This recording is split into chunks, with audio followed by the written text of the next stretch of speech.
en rétrospective. Yasmine Abdel-Fadel. Pas besoin d'autres témoins, là. C'est possible, là. Antoine C'est Robitaille. une décision, mais ça a un coût. C'est toujours payant. C'est notre devise. La rencontre, Abdel-Fadel, Robitaille. Bonjour les amis. Bonjour. Bonjour Mario. Antoine, l'UPAC a eu de la misère ces dernières années. Disons, la direction ou le choix du grand patron de l'UPAC, ça a été un peu rock'n'roll. Et là, on en avait un. Ça semblait, M. Gaudreau semblait en tout cas assurer une stabilité. Et là, tout à coup, le gouvernement le nomme au poste de sous-ministre, mais rendant vacant son poste. Oui, c'est ça. Il va falloir se choisir un nouveau patron de l'UPAC maintenant. C'est depuis la CAQ, depuis 2018, 2019 plus précisément. C'était la première loi adoptée par la CAQ. Le patron de l'UPAC, il est nommé aux 2/3 de l'Assemblée nationale. Pourquoi? Ben, pour qu'il ait, pour qu'on n'ait pas l'impression qu'il a été nommé directement par le gouvernement. C'était le problème de Lafrenière avant, son prédécesseur, Robert Lafrenière. Et ça avait été beaucoup critiqué. On disait, bon, c'était l'homme des libéraux. Il avait été sous-ministre sous les libéraux. Et là, c'est curieux parce que Frédéric Gaudreau devient sous-ministre. Donc, il fait le parcours inverse de Lafrenière. Puis là, dans le monde politique, je vais te dire, hier, là, le téléphone sonnait, là, Mario.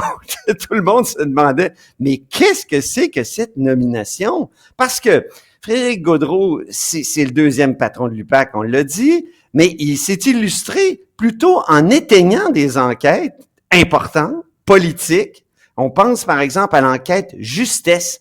L'enquête Justesse, Mario, là, c'est l'enquête sur le scandale de la SIC. C'est peut-être l'enquête où Ça il paraissait était démontré... évident, là, hein?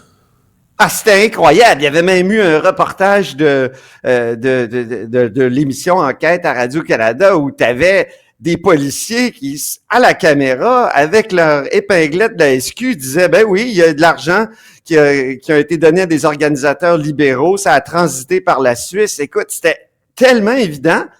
Donc, enquête abandonnée. Après ça, enquête mâchurée. Écoute, c'est pas n'importe quelle enquête. L'enquête mâchurée, c'est sur le Parti libéral, c'est sur Jean Charest directement. Et évidemment, les grands financiers du Parti libéral de l'ère Charest. Écoute, c'est quelqu'un qui s'est illustré comme ça, qui s'est illustré aussi en s'excusant au député libéral Guy Ouellet qui avait été arrêté. Et c'est devenu une enquête, c'est-à-dire ça a conduit cette arrestation-là à des enquêtes vraiment emberlificotées là, qui vont aboutir là. Bientôt, Mais là, ça veut dire, Yasmine, qu'il faut que François Legault se retourne. Parce que quand on dit une nomination aux 2/3 de l'Assemblée nationale dans les fêtes de tradition, je l'ai vécu là, à l'époque, c'est que tu vas aller chercher l'unanimité. Tu vas essayer d'aller chercher tous les partis. Ça veut dire que François Legault doit se trouver un nouveau candidat de l'UPAC qui pourrait plaire aux libéraux, plaire à Québec solidaire, plaire au PQ. Bon, à la limite, ils sont 4 partis. Là. S'il y en a un qui bat, on pourrait passer par-dessus. Mais dans un monde idéal, on va essayer d'avoir une nomination qui fait l'unanimité. Oui, ben c'est sûr qu'ils vont embarquer dans cette mécanique-là d'aller chercher une unanimité pour la nomination du futur dirigeant de l'UPAC. Mais la question qui se pose là, c'était quoi l'urgence d'enlever la tête dirigeante du l'UPAC pour nommer un sous-ministre? Est-ce que cette nomination était urgente d'avoir un sous-ministre à la sécurité publique, telle si urgente qu'on peut décapiter l'UPAC là? L'UPAC aujourd'hui, il restait 2 ans son mandat en plus. Ben oui, il restait 2 ans à son mandat, mais on n'aurait pas pu annoncer qu'il va quitter ses fonctions, le temps de nommer quelqu'un qui va lui succéder pour ensuite procéder à cette nomination. Le gouvernement a des réponses à donner là-dessus parce que Frédéric Gaudreau, il est venu, comme le disait Antoine, éteindre certains feux à l'UPAC. On se posait des questions non seulement sur l'utilité de l'UPAC, sur la minutie, sur la rigueur de l'UPAC, sur la mission de l'UPAC. A-t-on besoin encore d'une unité indépendante? Peut-on aussi la faire rentrer dans le ministère de la Sécurité publique?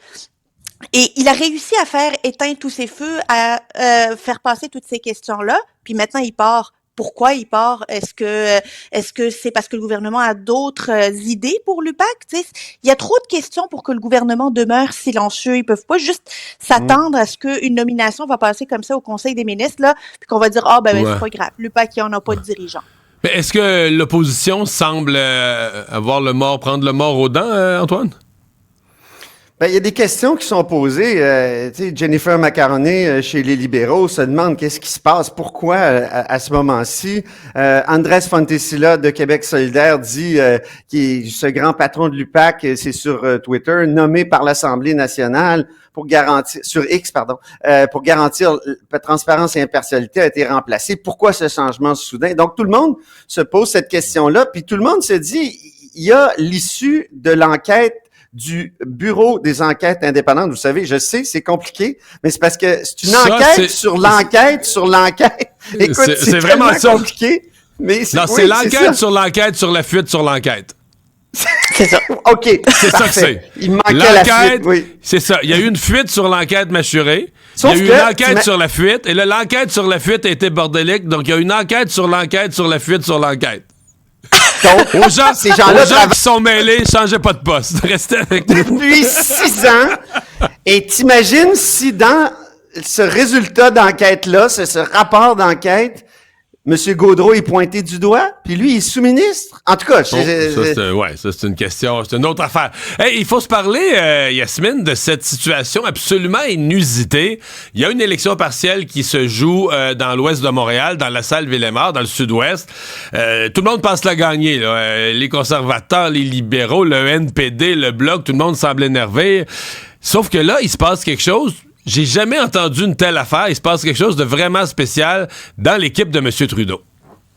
Il y a un mouvement de contestation du personnel de cabinet arabo-musulman qui disent, nous, on peut pas aller se battre pour les libéraux dans cette élection partielle-là comme militants du Parti libéral du Canada, tant et aussi longtemps qu'on a honte de dire à nos familles, à nos amis, qu'on travaille pour un gouvernement qui soutient Israël de manière sans condition. C'est assez particulier qu'il y ait un mouvement de contestation pendant donc, on parle des employés du parti ou des cabinets, donc des gens payés pour travailler pour l'équipe Trudeau, là. Ouais. Oui, on parle d'une cinquantaine. 52.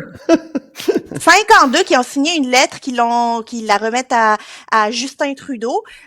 Puis lui, il est toujours pris entre le marteau et l'enclume. Hein. Il est toujours pris les libéraux juifs lui reprochent de ne pas assez soutenir Israël et d'être trop critique envers Israël, alors que les libéraux musulmans, arabo-musulmans lui reprochent de ne pas assez appuyer Gaza et pas assez dénoncer Israël.